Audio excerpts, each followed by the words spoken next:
تو اب کچھ لوگ سوچتے ہیں کہ کوشش کرتے ہیں کہ بھئی جو سب سے زیادہ کم لکھنے والے لوگ ہیں ان کو پسندیدہ قرار دے دیں. اچھا یہ اس کا ایک نقصان بھی ہوتا ہے، فائدہ بھی ہوتا ہے. فائدہ تو یہ ہوتا ہے کہ آپ اس کے حوالے سے اچھی گفتگو کر پاتے ہیں، اس کی مجموعی طور پر جو جتنی تخلیقات ہوتی ہیں آپ کو اس کا علم ہوتا ہے. لیکن نقصان یہ ہوتا ہے کہ ہر دوسرا تیسرا فرد اسی کو تیار کر کے پہنچ جاتا ہے، تو خیر امیج وہ نہیں بنتا. تو آپ یہ نہ دیکھیں کہ کس نے کتنا لکھا ہے، ہاں وہ کتنا منفرد ہے اور آپ اس کی کتنی انفرادیت کو پیش کر سکتے ہیں، اس کے حوالے سب چیزیں پڑھیں. اور جتنا ہو سکتا ہے کہ آپ براہ راست بھی تخلیق کی طرف جائیں، اور یہ جو کم وقت ہوتا ہے عام طور پر، تو آپ وہ تنقیدی آراء کو بھی پڑھیں، اور تنقیدی آراء کو اس طرح پڑھیں کہ آپ اسی کو پھر پیش بھی کر سکیں. یہ تو طریقہ کار ہو گیا کہ آپ نے پڑھا کیسے ہے، کس قدر پڑھا ہے، اور پڑھا ہوا ہے بھی صحیح تو اچھا اس کو آپ نے پیشکش کیسے کرنی ہے اس کی. اچھا اب پیشکش پہ پھر زیادہ ڈیٹیل سے بھی بات کرتے ہیں. اب آتے ہیں دوسرے اس ہمارے مرحلے کی طرف کہ ہم نے اپنے آپ کو پیش کیسا کرنا ہے. دیکھیں اب ایک ٹرینڈ ہے، دو قسم کے لوگ ہوتے ہیں. وہ ایک تو سمجھتے ہیں کہ ہمیں ماڈرن ڈریس اپ میں جانا چاہیے، یعنی ہمیں کم از کم 2 پیس پہننا چاہیے، ٹائی لگانی چاہیے، کوٹ پہننا چاہیے. اور دوسرے شدت سے اس کی مخالفت بھی کچھ دوست کرتے ہیں، وہ کہتے ہیں نہیں ہمیں اپنا قومی لباس پہننا چاہیے. اچھا میں کہتا ہوں آپ کچھ بھی پہن سکتے ہیں جس میں آپ آرام دہ محسوس کریں، پر اعتماد ہوں، اور جو آپ کے روٹین کا حصہ ہو وہ کچھ پہنیں، لیکن اسے آپ کچھ کرینے سے پہنیں، شائستگی کا مظاہرہ کریں. آپ ایک لیکچرر، ایک استاد بننے کے لیے جا رہے ہیں، تو معاشرے کا فرد ایک بہت ہی خاص قسم کا فرد ہوتا ہے استاد. تو آپ کے اندر وہ چیزیں، وہ خاص چیزیں جو کہ دیکھنا چاہتا ہے پینل، تو وہ نظر آنی چاہیے. اگر آپ شلوار قمیض پہنتے ہیں تو دیکھیں قومی لباس ہے، پہنیں، لیکن اس کے ساتھ ویسٹ کوٹ کا اہتمام کریں. اور ویسٹ کوٹ بھی کچھ زیادہ فینسی نہیں ہونا چاہیے. آپ سادہ سے لباس ہو اور اس کے اوپر سادہ سا ویسٹ کوٹ ہو. جب آپ اسے پہنے تو کم از کم اس سے کالر باہر نہیں ہونا چاہیے. اور اب دیکھ لیں کہ وہ اس کی کٹنگ ہے وہ کس طرح سے ہے. تو ٹھیک ہے ویسٹ کوٹ ہے تو آپ اس کے بٹن بند کر کے جائیں، اور خاص طور پر نیچے والے کھول دیں بٹن، 1-2 بٹن، کیونکہ اس کی زیادہ بٹنز ہوتے ہیں. کیونکہ اگر وہ بٹن بند ہوں گے تو جیسے آپ کرسی پر بیٹھیں گے تو وہ پھر اوپر کو اٹھ جائے گی، تو آپ انیزی فیل کریں گے. یا تو آپ اپنی ویسٹ کوٹ سنبھالیں گے یا پھر گفتگو کریں گے. اسی طریقے سے جو لوگ سمجھتے ہیں کہ ہمیں پینٹ کوٹ پہننا چاہیے تو ضرور پہنیں، لیکن وہ والا نہ پہنیں جو کہ آپ نے بھی پھپھو کی بیٹی کی شادی پر پہننا تھا، جو کہ اپنے کزن کی شادی پر سلوایا تھا. وہ جو چمکارے ہوتے ہیں جس میں وہ جو لشکارے مارتے ہیں، ایسا کچھ نہیں پہننا. آپ نے یہ شروع سے میرے ذہن میں تھا کہ آپ نے 60 سے 70 کے درمیان والے جو افراد ہیں چیئرمین، ان کو متاثر کرنے جانا ہے. تو وہ کیا پسند کرتے ہیں؟ وہ کچھ پہن کے جائیں. آپ زیادہ شوخ لباس نہ پہنیں، زیادہ شوخ ٹائی نہ لگائیں، لیکن دھیما سا رنگ ہو. خاص طور پر دیکھیں اگر آپ نے شرٹ کا کلر تو وائٹ ہونا چاہیے، آف وائٹ یا پھر لائٹ بلو ہونا چاہیے. اور کوٹ بھی مطلب یہی 1-2 کلر ہیں. آپ گرے پہن سکتے ہیں، بلیک پہن سکتے ہیں، بلو ڈارک، وہ رائل والے نہیں، شادیوں والے نہیں. تو وہ پہنیں اور توازن کے ساتھ، اعتماد کے ساتھ جائیں. اور ایک چیز کہ بھئی سوٹ کے بٹن نہیں بند کرتے، ٹھیک ہے. اگر آپ نے بٹن بند کرنا بھی ہے تو ایک اصول ہے سیدھا سا کہ نیچے والا بٹن نہیں بند کرتے، نیچے والا بٹن نہیں بند کرتے. اور آپ ویسے ہی کھول کے جائیں کیونکہ آپ کو بیٹھنے میں آسانی ہوگی. اور ہو سکتا ہے کہ آپ نے اگر ایک بند کیا ہوا بیٹھتے ہوئے آپ اسی کو کھولنے لگ جائیں اور وہ نہ کھلے تو ہو سکتا ہے اعتماد آپ کو اسی وقت دھڑام سے گر جائے. تو ریلیکس ہو کے جائیں، وہ لباس پہنیں کہ جس میں آپ آرام دہ محسوس کریں اور پر اعتماد اپنے آپ کو محسوس کریں. اچھا ایک اور چیز کہ جوتے سب سے اہم ہوتے ہیں. آپ جوتے سادہ بند، کسی قسم کی ڈیزائننگ نہیں ہونی چاہیے، وہ پہن کر جائیں. کیونکہ دیکھیں سراپا میں اس لفظ میں تو سر پہلے آ جاتا ہے لیکن دیکھنے میں پاؤں پہلے آ جاتے ہیں. تو آپ کا امپریشن، اور بلیک ہمیشہ کالے جوتے اور بند جوتے پہن کے جائیں اور سادہ جوتے ہونے چاہیے. اور خاص طور پر ایک چیز اور کا بھی دھیان رکھیں کہ جس رنگ کے آپ کے جوتے ہیں اسی رنگ کا بیلٹ آپ نے پہنا ہوا ہو. تو یہ چیزیں ہیں چند وہ لباس کے حوالے سے آپ دیکھ لیجئے. اور جو خواتین ہیں ان کو بھی اس اپنے لباس کے معاملے میں بہت احتیاط کی ضرورت ہے کہ آپ اپنی سہیلی کی مہندی پر نہیں جا رہی ہیں تو اس قسم کا لباس نہیں پہننا. تو آپ دیکھیں جو بھی آپ کو دیدہ زیب اور ایک شائستہ سوبر لباس لگتا ہے وہ پہنیں. وہ آپ جس بھی معاشرے میں آپ لوگ گئے ہوتے ہیں تو اس حوالے سے جو بھی آپ کو سوٹیبل جو لباس ہوتا ہے آپ کو دکھ جاتا ہے, آپ کو پتہ ہوتا ہے کہ یہ کس لمحے کے لیے پہنے جانے والا لباس ہے, تو وہ دیکھیں. آپ اپنے جو سوبر ٹیچرز ہوں انہیں آئیڈیلائز کر سکتے ہیں. تو آپ نے یہ پہن لیا, اچھا اپنے کٹنگ وٹنگ بھی دیکھ لیں.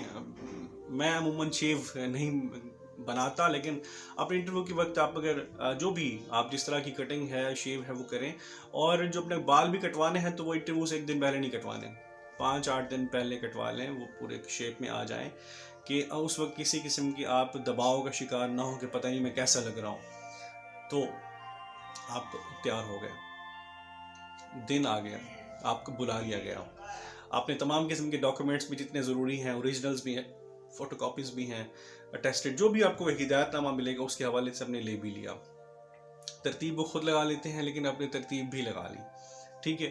تو پھر آپ اندر جائیں گے کمرے کے اندر, تو دستک دی, اجازت لی, چلے گئے. کرسی رکھی ہوئی ہے لیکن آپ نے سلام کیا لیکن کرسی پر نہیں بیٹھے, آپ کو کہا گیا تب آپ بیٹھیں گے. تو کرسی کو آرام سے اپنی طرف کھینچنا ہے اور پھر بیٹھنا ہے کہ آواز نہ آئے. اس وقت یہی پہلا تاثر ہی نہ خراب ہو جائے. اب جیسے آپ بیٹھتے ہیں تو سب سے پہلے تو آپ دیکھیں کہ ایک نارمل انداز میں اپنے ارد گرد کا جائزہ لینا ہوتا ہے کہ آپ اس سے مانوس ہو جائیں اس فضا سے. اچھا اس صورت میں جو سمجھدار تو خیر سارے ہوتے ہیں, لیکن جو شفیق قسم کے چیئرمین ہوتے ہیں وہ ذرا پھر آپ کو ایک تھوڑا سہولت دیتے ہیں کہ فوری طور پر آپ سے کچھ نہیں پوچھنا شروع کر دیتے. وہ کچھ لمحے آپ کو دیتے ہیں اور پھر جب آپ گفتگو کرتے ہیں تو ڈائریکٹ آپ کے پر سوالات کی بوچھار نہیں کر دیتے. تو اس سے اب یہ ہوتا ہے کہ ہم پھر ایک اس فضا میں رچ بس جاتے ہیں اور پھر ہمارا کانفیڈنس بحال ہو جاتا ہے, کیسے بولنا ہے, کتنی آواز نکالنا ہے. یہ سب سے اہم پوائنٹ ہے کہ دیکھیں آپ کے سامنے کتنے افراد بیٹھے ہیں, آپ نے بات ان تک پہنچانی ہے. آپ کی آواز اتنا دھیمی نہ ہو کہ وہ سن نہ سکیں اور اتنی اونچی نہ ہو کہ ان کے کانوں کو بری لگے. کہ آپ ٹھیک ہے وہ آپ کی گفتگو سے اندازہ کر لیں گے کہ آپ کلاس کنٹرول کرنے کے اہل ہیں یا نہیں, لیکن آپ نے اس وقت بیٹھ کر خود کو بہت ایک لاؤڈ سپیکر نہیں ثابت کرنا. تو بھلی لگے, وہ آواز نکالیں جو بھلی لگے. اچھا اب یہاں سے دیکھتے ہیں کہ وہ جو اب دو طرح سے چیزیں ہوتی ہیں.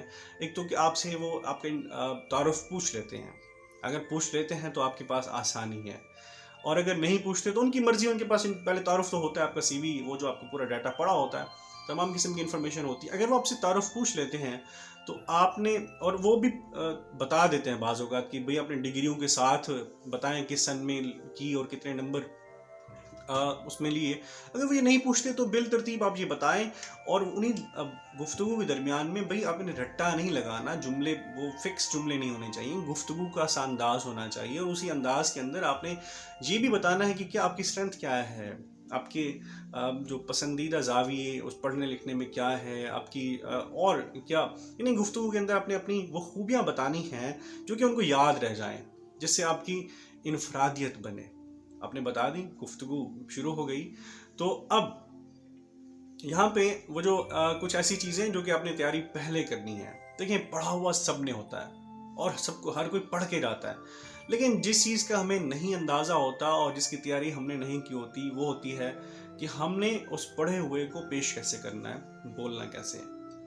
دیکھیے آتا سب کچھ ہے لیکن مختصر ترین انداز میں جواب دینا ہوتا ہے, کہ ایسا نہ ہو کہ آپ نے گفتگو شروع کی اور آپ کو پتہ ہی نہ چلے کہ وہ کون سا سرا تھا جس کو میں نے پکڑے رہنا تھا لیکن وہ ہاتھ سے چھوٹ گیا, آپ اپنی بات پر مرتکز ہی نہیں رہ پائے. تو اس کی پریکٹس کر لیا کریں. بچپن میں ہم جب تقریریں کیا کرتے تھے تو ہمارے اساتذہ ہمیں کہتے تھے مرر پریکٹس کرو, لیکن اس وقت یہ جو سیل فونز ہیں آپ کے سامنے, یہ سب سے بڑی پریکٹس ہے کہ بعد میں بھی آپ سن سکتے ہیں, دیکھ سکتے ہیں کہ اچھا جب یہ میں بول رہا تھا تو میرے چہرے پر ناگواریت کے اثرات تو نہیں تھے, اچھا یہ بولتے ہوئے میرے چہرے سے تبسم تو غائب نہیں ہو گیا تھا, یا یہ لفظ بولتے ہوئے میں نے تلفظ کی غلطی کر دی ہے. تو ان چیزوں کا اہتمام کرنا ہے, غور کرنا ہے, اور جو سمجھیں اصطلاحات ہیں، ٹرمینالوجیز ہیں، اس طرح کی اور چیزیں ہیں جو پسندیدہ لوگوں کے متعلق سوال ہے، گفتگو ہے، اس کو ریکارڈ کریں. کیا اس میں کسی چیز کی کمی رہ گئی ہے؟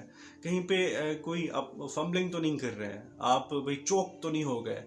تو اس کی آپ پریکٹس کریں. تو جائیں تو آپ کو پتہ ہونا چاہیے بات ماد انداز میں کہ پورے انٹرویو میں آپ کے چہرے پر تبسم ہلکا ہلکا جو ہے زیر لب رہنا چاہیے.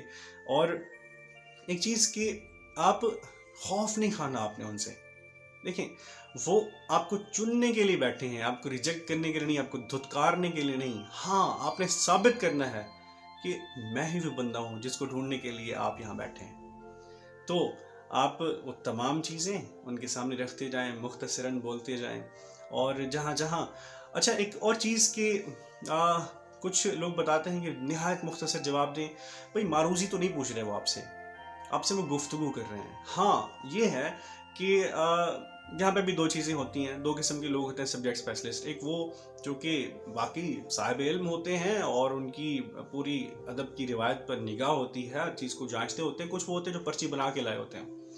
تو پرچی جو بنا کے لائے ہوتے ہیں ان کا تو ہم کچھ نہیں کر سکتے، لیکن جو ہم امید کرتے ہیں اور یقیناً وہ صاحب علم ہی ہوتے ہوں گے. تو صاحب علم آپ کی گفتگو میں سے سوال نکالتا ہے. تو آپ اپنے لفظوں کے خود ذمہ دار ہیں. جو لفظ آپ کے منہ سے نکل گیا تو اس لفظ کے حوالے سے اس چیز، اس شخص کے پہلو آپ جانتے ہو کہ بات کر پائیں. جو بھی جملہ بولا تو اسی میں سے کوئی ایسی بات سے وہ آگے بات بڑھائیں گے. تو آپ اب یہ دیکھیے کہ کہیں ایسی چیز آپ کے منہ سے نہ نکلے کہ جس کے بارے میں آپ کچھ جانتے ہی نہ ہو.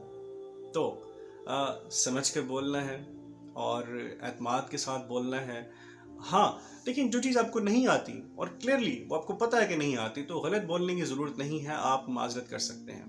اور کئی دفعہ ایسا بھی ہوتا ہے کہ جب آپ ایک سبجیکٹ اسپیشلسٹ سے گفتگو کر رہے ہوتے ہیں، اسی دوران میں چیئرمین بھی کچھ پوچھ لیتا ہے اور آپ بولتے ہو نہیں سن پاتے تو آپ دوبارہ اس سے پوچھ سکتے ہیں، معذرت سر میں سن نہیں پایا، سوری آئی ڈڈنٹ لسن سر. تو جو بھی آپ کا طریقہ کار ہو اس کو دیکھنا ہے. اور ایک اور نکتہ کہ ہم اردو والے، اچھا کچھ انگریزی والے، اچھا کچھ سرائکی والے، پنجابی والے، لٹریچر والے جو بھی جاتے ہیں، تو ایک چیز کا آپ نے دھیان رکھنا ہے کہ آپ کا جو بولنے کا میڈیم، جو زبان کون سی ہوگی. دیکھیے ایک تو آپ کے سبجیکٹ کی زبان اپنی زبان ہے، لیکن دوران گفتگو آپ کے سوال کا میڈیم آپ کے جواب کی زبان طے کرے گا. جس زبان میں سوال پوچھا جائے اپنے جواب اسی زبان میں دینا ہے. اس کو غور کرنا ہے. تو ایسا نہیں ہے کہ بالفرض آپ انگریزی کے انٹرویو کے لیے گئے بیٹھے ہیں اور آگے اس نے اردو میں سوال پوچھے اور آپ اس کا بھی جواب جو ہے پھر انگریزی میں دینے کی کوشش کریں کیونکہ بھئی آپ کا سبجیکٹ ایسا نہیں ہے. اگر وہ آپ سے پنجابی میں بھی پوچھ لیتا ہے تو آپ کو جواب دینے کی کوشش کرنی اگر آپ اس میں بہتر ہیں تو. ہاں اگر آپ سمجھتے ہیں کہ میں زبان میں جاؤں گا تو میں ہل جاؤں گا، میں ڈگمگا جاؤں گا، تو پھر ضرورت نہیں ہے. تو یہ پہلو بھی ہو گیا، پڑھنے کا پہلو بھی ہو گیا، تیاری کر کے جانے کا، کیا پہن کے جانے کا ہو گیا، اور ہم نے اپنے آپ کو پیش کیسے کرنا ہے تو وہ بھی ہو گیا. اچھا یہاں پہ بہت سارے سوال اٹھتے ہیں، ان سوالوں اور ان چیزوں کی طرف ہم غور کرتے جائیں تو یہ گفتگو بہت طویل ہو جائے گی. اور یہ کم از کم یہ ویڈیو اس چیز کی متقاضی نہیں ہو سکتی. تو اس حوالے سے دیگر کچھ سوال جو آپ کے ذہن میں آئیں اور آپ پوچھنا چاہیں تو آپ کمنٹ سیکشن میں پوچھ سکتے ہیں. میں اب ساتھ بھر جواب دینے کی کوشش کروں گا. تو میں امید کرتا ہوں کہ یہ چند بتائی گئی باتیں آپ کے کام آئیں گی. تو انشاءاللہ پھر کبھی ضرورت پڑی تو میں آپ سے مخاطب ہوں گا.